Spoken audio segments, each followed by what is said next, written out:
नमस्कार, प्रेम प्रणाम। रात्रि के 9 बजे हैं और आज लगता है नींद नहीं आएगी। कभी-कभी लगता है पहले से ही पता चल जाता है कि कोई दिन में सो लिए हैं। बारिश का मौसम है, तो क्या कहा जाए? जो चल रहा है दुनिया में, बड़ी-बड़ी शक्तियाँ हैं, बड़े-बड़े देशों के पास ताकत है और वो मरने-मारने के लिए उतारू हैं। एक दूसरे को ख़त्म कर देना चाहते हैं, समाप्त कर देना चाहते हैं। इन हालातों में क्या कहें? व्यक्ति तो बिल्कुल कमज़ोर साबित होता है अकेला। हम लाख अच्छी बातें कहें, हमारी प्यारी बातें, ध्यान साधना की बातें, प्रेम की, आनंद की, मस्ती की, इन गीतों को समझने वाले ये लोग हैं नहीं। तो इसके पहले कि मैं कुछ कहूँ, शायरी से अपनी बात शुरू करें। इशारों में बात हो जाए तो ज़्यादा अच्छा है, फिर थोड़ा बहुत बीच में कुछ कह भी देंगे, क्योंकि इतना गड़बड़ हो रहा है कि लगता है बिल्कुल देखो ही मत, सुनो ही मत, चुपचाप बैठे रहो। लेकिन चुप बैठना भी तो गुनाह है। मतलब चुप बैठेंगे तो हम जो दुष्ट हैं, जो जालिम हैं, जो अत्याचार कर रहे हैं, उनसे डरते हैं या फिर उनका समर्थन करते हैं, उनका साथ देते हैं। मैं किसी में से नहीं हूँ। ना मैं हिंदू हूँ, ना मुसलमान हूँ, ना सिख हूँ, ना ईसाई हूँ, ना कम्युनिस्ट हूँ, ना बिलीवर हूँ, ना नॉन बिलीवर हूँ। मुझे ये सब पसंद ही नहीं है। लेकिन क्या है कि लोग फिर भी पूछते हैं, भाई आपका फेथ क्या है? अब फेथ क्या है? मैंने बोला मेरा कोई फेथ नहीं है। तो फिर बोलते हैं आप ओशो के फॉलोअर हैं, आप ओशो को मानते हैं। अरे भाई, मानने का सवाल ही नहीं है। मैं तो ओशो से मिला हूँ, व्यक्तिगत रूप से कई बार मिला हूँ। जब शुरू शुरू में बम्बई में रहते थे तो मैं उनसे हर हफ्ते 2-3 बार मिलता था, अकेले ही मिलता था। कुछ कविताओं की वजह से, शायरी की वजह से, कुछ काम काज की वजह से बहुत बहाने थे मिलने के उनसे। दिल होता था उनको जाके देखूं, सामने बैठूं, बस दर्शन करने की अभिलाषा होती थी। अंदर से एक खिंचाव सा, एक चुंबक सा, मुझे बस उनके प्यार में पागल था। तो इसमें मानने की और फॉलो करने की कोई बात ही नहीं है। हाँ, तो बात मैं शायरी की करने जा रहा था। एक बात कही कि लोग चाहते हैं कि मैं किसी ना किसी से अटैच रहूं, बंधा रहूं, और कुछ नहीं तो फिर बोलते हैं आपके माता पिता कौन थे, आपके माँ बाप कौन थे? वो मतलब वो हिंदू थे, हिंदू घर में पैदा हो तो उससे मुझे क्या लेना? अगर आप किसी डॉक्टर के घर में पैदा होते हैं तो क्या आप डॉक्टर हो जाते हैं? या आप किसी बिजनेसमैन के घर में पैदा होते हैं, या किसी म्यूजिक बजाने वाले के संगीत, तो उससे थोड़ी ये तो सीखना पड़ता है ना, जिंदगी को जीना पड़ता है, सीखना पड़ता है। बदलाहट आती, चेंजेस आती। जरूरी नहीं है कि जो आपके माँ बाप रहे हो आप भी बिल्कुल वही रहें। स्वतंत्रता कहाँ है फिर? मनुष्य का मतलब है कि स्वतंत्र। मनुष्य के पास चुनने की क्षमता है, चुनाव की क्षमता है, वो चुन सकता है। लेकिन हम बच्चे होते हैं, जब छोटे होते हैं, तो हमारे पास न तो भाषा होती है, न ज्ञान होता है, न जानकारी होती है। जो भी आसपास के लोग मानते हैं, हम मजबूर हो जाते हैं। वो हमारी इनोसेंस, जो निर्दोषता होती है, उसका बड़ा वो क्या बोलते हैं, एक्सप्लॉयटेशन होता है। बड़ा लोग उसका ऐसा दुरुप हालत खराब कर देते हैं बच्चों की ना, उन्होंने क्या क्या उसकी खोपड़ी में डाल देते हैं कि तू ये है, तू वो है। और वो बच्चा बेचारा उस वक्त तो सवाल कर नहीं सकता, तो मान लेता है। बच्चों की कहानियां कुछ भी सुना उनको, शेर उधर से आया, फिर इधर से वो हाथी आया, फिर घोड़े ने ये बोला।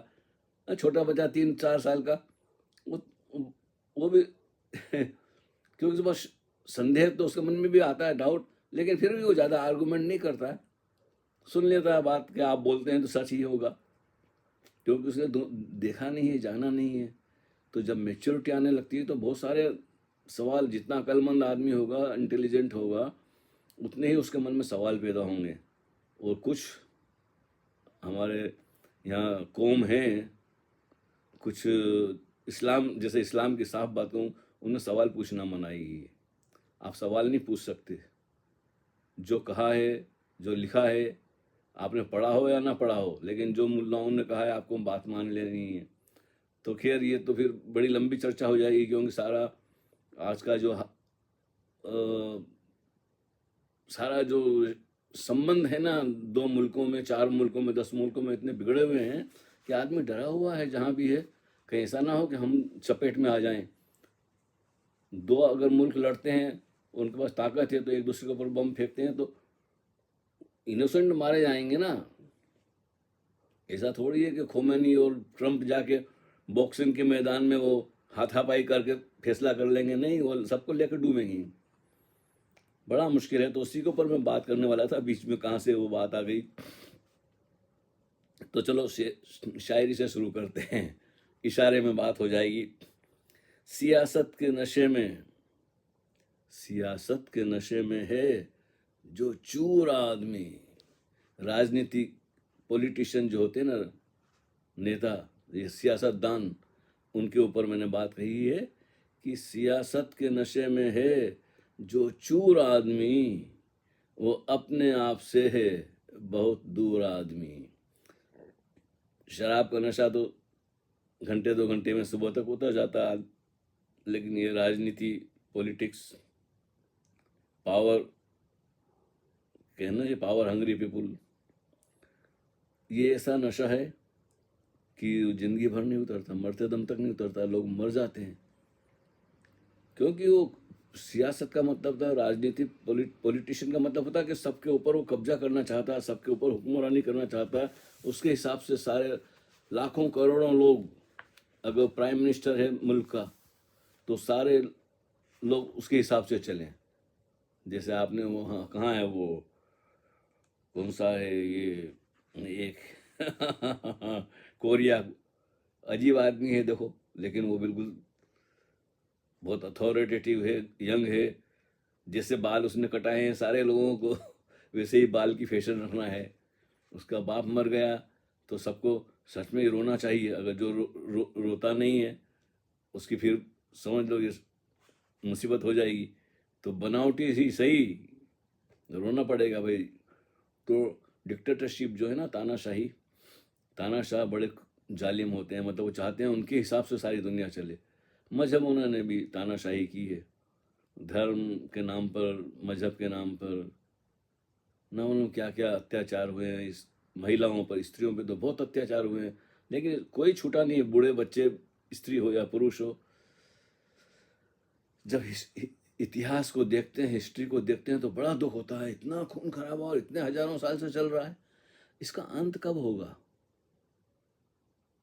तो यही बात है कि सियासत के नशे में है जो चूर आदमी। जैसे हिटलर था, स्टेलिन, माओ, आज कहो तो ट्रम्प या खोमेनेई, या पहले सद्दाम था, ना मालूम कितने ऐसे हुए हैं अपने अपने मुल्क में। जहाँ ना उनकी शक्ति होती थी, पावर होता था, वहाँ लोगों को दबा के रखते थे। गुंडे बदमाश होते हैं ना गली मोहल्लों में, वो छोटे मोटे होते हैं, ये बड़े हैं, इनके हाथ में ज़्यादा ताकत है, तो वो नशे में चूर रहते हैं। तो उनके बारे में कहा कि वो अपने आप से है, उनको अपनी तो फिक्र है ही नहीं, मैं सबसे ऊंचा, बाकी सब मेरे कंट्रोल में रहें, जैसा मैं कहूँ वैसा करें, वैसा ही जिए, वही खाएं, वही पिएं, उसी को माने। तो यही आजकल चल रहा है जो ईरान में है। करोड़ों लोग, स्त्रियां बेचारी परेशान है। जब से वो रिवोल्यूशन आया इस्लामिक, सोचे थे बड़ी बड़ी बात हो जाएगी, लेकिन शाह के ज़माने में कितना वो मुल्क फ्री था, आज़ाद थी। स्त्रियां देखो स्विमिंग पूल के लिए जा रही हैं और खुले बाल हैं और स्कर्ट पहने हुए, बिल्कुल मॉडर्न था। जैसे इंग्लैंड है या जर्मनी है या फ्रांस है या इटली है या अमेरिका है या और, जैसे बहुत फ्रीडम थी वहाँ। लोग समझ, एक तरह का सब स्वर्ग, जन्नत, यंग लोगों के लिए खाना पीना मौज में। लेकिन जब उनको घुट्टी पिला दी गई इस्लाम की, बहकाया गया, 72 हुरों के सपने दिखाए गए, लालच दिया गया, डराया गया जहन्नुम से, नरक में चले जाओगे, नहीं मानोगे तो लोग आ जाते हैं बहकावे में, क्योंकि उन्होंने किताबें पढ़ी नहीं हैं। तो डर के कारण या लोभ के कारण उनको मानना पड़ा। और जिन जिन लोगों ने उनकी बात नहीं मानी, उनको साफ कर दिया, मिटा दिया, ख़त्म कर दिया, कत्लेआम किया उन्होंने, लाखों को मारा है। जो भाग गए वो बच गए, और जो नहीं भागे उन्होंने इस्लाम कबूल किया। छोटी छोटी लड़कियों को बुर्का पहना दिया, जीवन भर न धूप, न रोशनी, न रंग, न काले काले बुरके में सब। अरे ये कोई ज़िंदगी है? जीते जी एक तरह का दोजख, गर्मी में वो भी पूरा काला बुरका। इन बातों का मैं विरोध करता हूँ, लेकिन मैं कर क्या सकता हूँ? मैं सिर्फ दो चार बातें जो मुझे अच्छी नहीं लगती वो कह सकता हूँ भाई, ये कोई आए, लोग मिलके इकट्ठे हों, इसका विरोध करें, लेकिन नहीं, लोग इसके पक्ष में भी हैं। सभी लोग राजी नहीं होंगे, वो चाहते हैं कि भाई उनकी भी चार चार बीवियां हों, तो उनको ये पसंद है। खैर, 2 रोटी नहीं मिली तो भूखा सो गया। अब देखो कहाँ तक गरीब आदमी मजबूर हो जाता है। 2 रोटी नहीं मिली तो भूखा सो गया, धन के बगैर है कितना मजबूर आदमी। अब बेचारा आदमी करे क्या? अब उसको तो तुम कुछ भी बना दो, जो गरीब है, भूखा है, पैसा नहीं है, छत नहीं है ठीक से, उसको लोग चावल की बोरी दे देते, पैसा दे देते, उसको ईसाई बना देते हैं। अशिक्षित है, और शिक्षित हो तो भी गरीब है। तो बस लोभ और भय के आधार पर सारे धर्म, सारे मजहब का खेल है। इंसानों की नहीं ज़रूरत, गुलाम चाहिए। इंसानों की नहीं ज़रूरत, गुलाम चाहिए। जिसमें भी थोड़ी बहुत इंसानियत होगी वो गुलामी स्वीकार नहीं करेगा। लेकिन परिवार आ जाता, फैमिली जाती, तो बेचारे, अब कितने उदाहरण दूं मैं?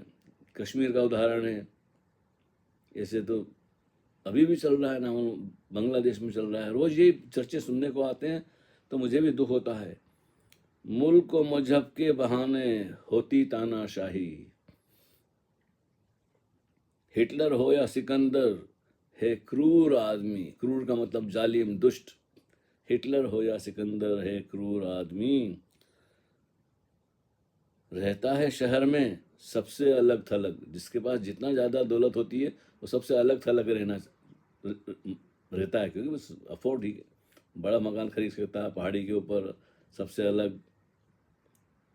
पहुँचे कोई न उस तक, है कोहे तूर आदमी।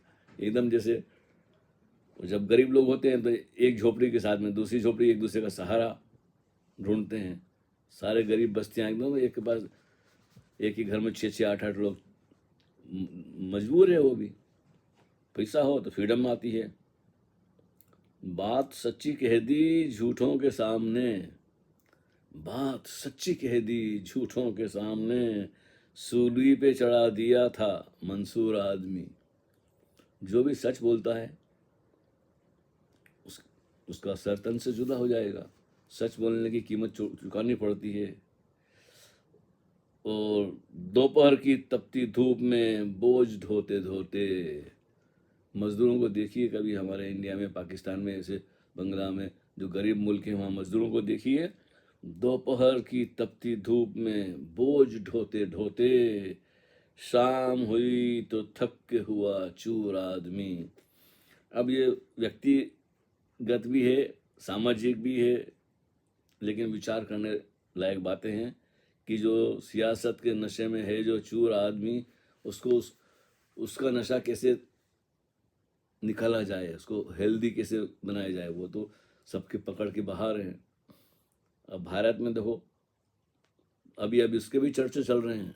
हर दिन कोई नई नई खबर आती है। अब वो क्या है, वो एक म्यूजिक डायरेक्टर AR रहमान है। पता चला कि पहले वो हिंदू थे, दिलीप कुमार नाम था उनका। फिर कोई घर में मुसीबत आई, कोई बीमार पड़ गया, तो इस वजह से सारे परिवार ने इस्लाम कबूल कर लिया। तो भाई धर्म ऐसे थोड़ी चुना जाता है कि मुसीबत में आए तो, लेकिन लोग इसी को धर्म, इसी को मजहब समझते हैं कि भाई भिखमंगेपन को, मैं कोई बीमार है ठीक हो जाएगा तो मैं ये कर दूंगा, ये मान लूंगा, वो कर लूंगा, मैं पूजा करूंगा, मैं चढ़ा दूंगा, चादर चढ़ा दूंगा, प्रसाद चढ़ा दूंगा, सोने का मुकुट चढ़ा दूंगा। चाहे वो हिंदू हो, मुसलमान हो, ईसाई हो, सिख हो, कोई सब है। ये भिखमंगापन है। आप अपनी शर्त रखते हैं कि ये ऐसा ठीक होगा तो मैं ऐसा कर दूंगा। तुम किससे ये सौदाबाजी कर रहे हो? तो उस वजह से उनके कोई रिश्ते में बीमार थी शायद बहन वगैरह, वो ठीक कर दी किसी ने, तो वो प्रभाव में आके मुसलमान बन गए। वो मुसलमान इसलिए नहीं बने कि उन्होंने खूब अच्छी तरह से कुरान शरीफ पढ़ी है, हदीसें पढ़ी है, और फिर समझ में आई और जाना कि भाई ये सच से सच्चा मजहब है। नहीं, इंक्वायरी कुछ भी नहीं की, 2-4 लोगों के चक्कर में आ गए और तबीयत ठीक हो गई।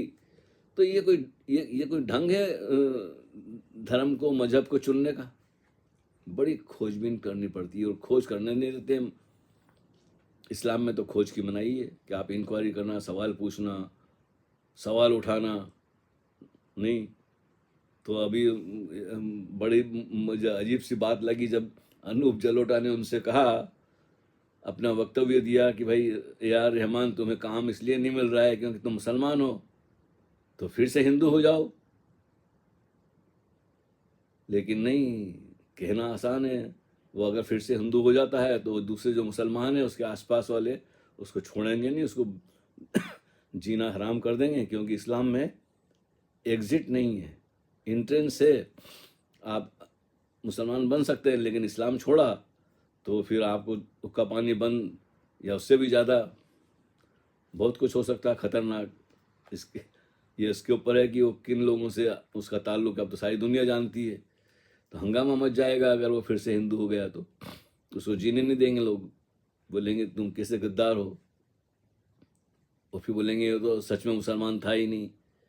लेकिन दरअसल ये है कि वो लोग ये कहेंगे कि सच्चा मुसलमान नहीं था, ये तो कन्वर्टेड मुसलमान था इसलिए हिंदू हो गया, तो इससे क्या होता है। तो मैं कहना चाहता हूँ कि सच्चा मुसलमान तो है ही नहीं दुनिया में अभी,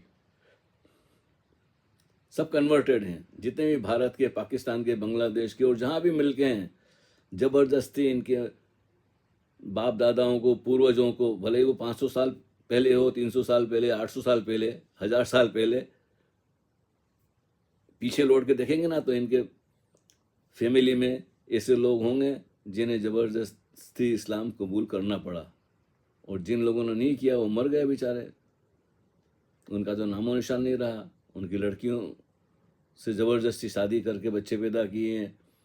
और ये जितने भी लुटेरे आए थे, मुग़ल आए थे, वो लूटने आए थे, फिर उन्होंने देखा ये लोग तो बड़े शरीफ हैं, ये कुछ ज़्यादा, ऐसा नहीं कि भारत में युद्ध नहीं हुए, भारत ने बहुत कोशिश की, लेकिन हमारे यहाँ जो मानसिकता है वो सामूहिक चेतना नहीं है, व्यक्तिगत चेतना में लोग जीते हैं, और ये समूह में जीते हैं। ये लोग सामूहिक चेतना के हिसाब से, वो बोलते हैं कलेक्टिव माइंड, इनका अपना दिमाग नहीं होता। अभी मैं कुछ सुन रहा था किसी की बातें, वो जब कश्मीर में हुआ था तो बस वो बोलता है कि वो बिट्टा नाम का कोई था, उसने कितने लोगों को मारा, तो उसको पूछा गया तुम्हें बुरा नहीं लगा, बोला नहीं, उसने अपने दोस्तों को भी मारा। वो उसने कहा कि वो तो मेरे दोस्त थे, लेकिन हुक्म आया ऊपर से तो मैंने जाके उनको मार डाला। सोचने समझने की बात ही नहीं, ऊपर से हुक्म आया, उसने बोला। तो मस्जिद से ऐलान किया गया था कि काफिरों, अपना घर बार छोड़ के भाग जाओ और अपनी बहनें, बेटियां, अपनी स्त्रियां हमारे लिए छोड़ जाओ। अब देखो इससे में इंसान क्या करे, क्या लेके जाए, क्या किसको लेके जाए रास्ते में। आपने कश्मीर फाइल देखी, वो तो 10% भी नहीं होगी जो जुल्म हुआ है। और अभी जो हो रहा है ईरान में, कितने लोग मारे गए हैं, कोई बोलता 15,000, कोई बोलता 12,000, कोई बोलता आंकड़ा बहुत बड़ा है लेकिन बताया नहीं जाता। मैं तो बोलता हूँ एक भी अगर मारा जाता है तो ये अपराध है। भाई तुम्हें चुना लोगों ने, तुम सत्ता में आए, 47 साल राज किया, कितने खोमेनी आए, बदले गए, अब लोग नहीं चाहते हैं इस्लाम में रहना, तो आप छोड़ें अपनी कुर्सी, माफ़ी मांग ले, भाई मैं जा रहा हूँ, आप संभालिए। आप ज़बरदस्ती उनको कंट्रोल करके रखना चाहते हैं, लेकिन सच्चाई को दबाया नहीं जा सकता। फॉरएवर तो नहीं, हमेशा के लिए नहीं, 2, 5, 10 साल, 50 साल, लोग बोलते हैं 800 साल मुगलों ने हुकूमत की, ज़बरदस्ती तुम, उसकी लिमिट आ जाएगी, एक दिन विद्रोह होगा, लोग आज़ादी चाहेंगे। किसी को भी गुलामी पसंद नहीं है, कोई भी किसी भी तरह, फाइनेंशियली हो, आर्थिक रूप से हो, और भी किसी ढंग से कोई भी गुलामी नहीं चाहता है। इसलिए एक अति पे कितनी स्त्रियों को तुमने मार डाला इतने सालों में, कितने लोगों ने अपना हिजाब निकाल के फेंका, तो आपने उसकी सरेआम पिटाई की, जेल में डाला, उसके साथ न मालूम क्या क्या किया, आखिर उस मर गई। तो ऐसी कितनी महिलाएं हैं, लड़कियां हैं ईरान में जिन्होंने वो अपने आप को खुल के अपनी फ्रीडम का जो इजहार किया, तो उसको बर्दाश्त नहीं किया खोमेनी ने। अब पता नहीं कब तक चलेगा। मैं तो चाहता हूँ जल्दी से ख़त्म हो और तब गवर्नमेंट बदले और लोगों को आज़ादी मिली है, लोग पढ़े लिखें, अच्छा काम करें, इंक्वायरी करें, खुशी से जिएं, ये ज़बरदस्ती लोगों को सताना छोड़ें। बस ऐसे ही भड़ास है आजकल, न तो गाने का दिल होता है, न कुछ सुनने का, न सुनाने का। बस यही एक खबर मिलती रहती है, इसलिए क्षमा करें, कुछ और कहने का था नहीं। पर्सनल बातें तो ऐसी हैं कि ध्यान साधना की बातें हैं, अपने मौन में डूबने की बातें हैं, अपने को समझने की बातें हैं, स्वयं को जानने की बातें हैं। इसके सिवाय धर्म का कोई मतलब नहीं है। ऊपर कोई आकाश में बैठा नहीं है, ना कहीं स्वर्ग है, ना कहीं नरक है, ना कोई दोजक है, ना कोई जहन्नम है, ना कोई जन्नत है। जो कुछ है यही जिंदगी है, और उसका तो छोड़ो, उसका तो किसी को पता नहीं। जिसके कारण फसाद होते हैं उसका कुछ अता पता ही नहीं। नूर साहब ने बड़ी गजब की गजल कही है कि जिसके कारण फसाद होते हैं, मानने वाले के कारण, नहीं मानने वाले के कारण, ये दोनों, जिसको मानते हैं उसका तो पता ही नहीं है, ना मानने वाले को पता है, ना मानने वालों को पता है, तो उसका कुछ अता पता ही नहीं, उसके कारण फसाद होते हैं। ये मानना छोड़ें और जानने की राह पे निकलें, और सबसे पहले अपने आप को पहचाने कि आप कब आए, कैसे आए, कहाँ से आए और कहाँ जाने वाले हैं। न इब्तिदा की खबर है, न इंतहा मालूम। न इब्तिदा की खबर है, न इंतहा मालूम। आगे की पंक्ति इस तरह है कि हिकायतें हस्ती सुनी तो दरमियान से सुनी। हमें पता ही नहीं था पैदा होने के पहले कि हम कहाँ थे, क्यों आ गए। न जाने के पहले हमें कोई बताएगा कि तैयार हो जाना है, कहाँ जाना है। जब तक ये शरीर है, ये जिस्म है, पता नहीं कब तक है जी। चल रहा है, शुक्र है कि बस खाते पीते सोते चलते फिरते हैं, पता नहीं कब बुलावा आ जाए और कहाँ जाना होगा, कुछ तय नहीं है। इसलिए बेफिक्र रहिए, और मान्यता से, अंधविश्वास से, किसी भी मजहब के पीछे भागने से, अंधे होके हर किसी की बात मान लेने से जिंदगी बर्बाद हो जाएगी। सवाल पूछिए, इंक्वायरी कीजिए, और जिस बात को मानते हैं उन किताबों को खोल के पढ़िए।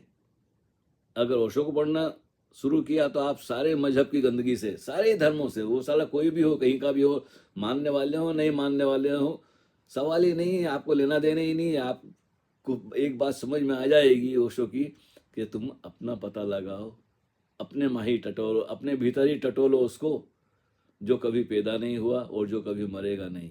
शरीर तो पैदा हुआ है तो शरीर तो मरेगा। मन भी हम साथ में लेके नहीं आए थे, विचार ख्याल ये भी हमें समाज से मिले, सोसाइटी से, स्कूल से, दूसरों से मिले हैं। उस जो भाव जगत है, इमोशन है, वो संबंधों का परिणाम है। तो जब आपको पता चल जाए कि जो कुछ भी मैं अपने आप को मानता हूँ वो सरासर झूठ है, ना नाम मेरे पास था, न भाषा मेरे पास थी, न जबान मेरे पास थी, न किसी की पहचान, तो मुझे अपने होने का ही पता नहीं है। तो अपने होने का पता लगाइए कि आप हैं क्या, और फिर अपनी डीएनए भी चेक करें कि आपके बाप दादा परदादा कहाँ से आए थे, कौन कौन क्या थे। तो उसमें दिमाग खराब हो जाएगा, क्योंकि आपको पता चल जाएगा जो आप जैसे हैं वैसे आप हैं नहीं, आप बनाए गए हैं। You are product, you are not a human being, you are product of particular ideology, and become free from this ideology is beginning to search for self realization. Hari Om Tat Sat.